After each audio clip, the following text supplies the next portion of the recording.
आप सब? उम्मीद करती हूँ कि आप सब बिल्कुल ठीक होंगे। अल्लाह हम सबको अपने हिफ्ज़ो अमान में रखे, आमीन। आज मैं बनाने जा रही हूँ वनीला आइसक्रीम। ये बहुत ही इजी है और सिर्फ 3 इंग्रेडिएंट से तैयार हो जाएगी। इसे बनाने के लिए हमें चाहिए कंडेंस मिल्क। यहाँ मैं यूज़ कर रही हूँ व्हिप क्रीम। आप इसकी जगह ऑलपर्स की व्हिपिंग क्रीम भी यूज़ कर सकते हैं। और इसके अलावा हमें चाहिए वनीला एसेंस। अब 1 कप व्हिपिंग क्रीम को एक बाउल में शामिल करें। इस बात का ख्याल रखें कि एक बाउल जिसमें हम व्हिपिंग क्रीम शामिल कर रहे हैं वो बिल्कुल खुश्क हो और व्हिपिंग क्रीम काफ़ी ठंडी होनी चाहिए। इसे तकरीबन 3 से 4 घंटा पहले फ्रीज़र में रख दें। अगर व्हिपिंग क्रीम गर्म होगी या रूम टेम्परेचर पर होगी तो वो कभी भी व्हिप नहीं होगी। 2 से 4 मिनट बीट करने के बाद ये व्हिप्ड हो जाएगी। और अगर आपके पास इलेक्ट्रिक बीटर नहीं है तो आप हैंड बीटर भी यूज़ कर सकते हैं, लेकिन टाइम थोड़ा ज़्यादा लगेगा।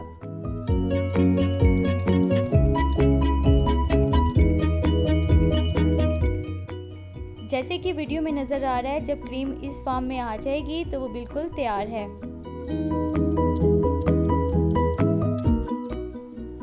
अब इसमें हाफ कप कंडेंस मिल्क और half tea spoon vanilla essence शामिल करें और मिक्स कर लें।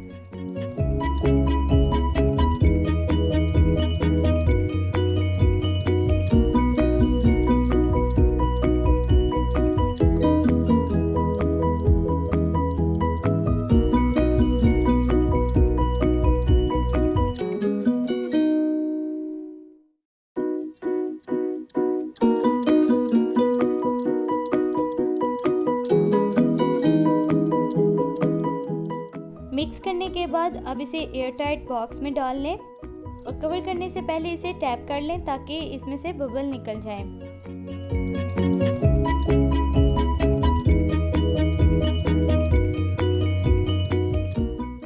अब इस पर क्लीन शीट लगा लें जैसे कि वीडियो में नज़र आ रहा है। इस तरह से इसमें क्रिस्टल बनने के चांसेस ख़त्म हो जाते हैं।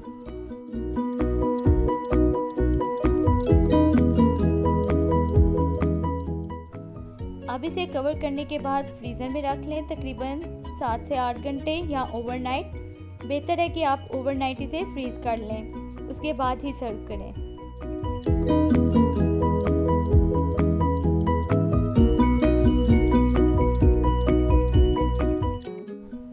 जैसे कि आप देख सकते हैं कि क्रीमी आइसक्रीम तैयार है।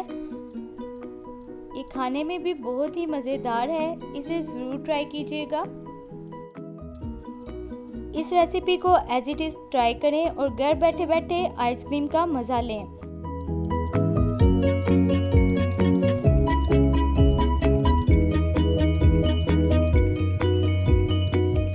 अगर आपको मेरी ये रेसिपी पसंद आई है तो मेरे चैनल को सब्सक्राइब करें, वीडियोस को लाइक और शेयर करें और हाँ, बेल आइकन दबाना ना भूलिएगा। मुझे अपनी दुआओं में याद रखें। Thanks for watching. अल्लाह हाफिज़।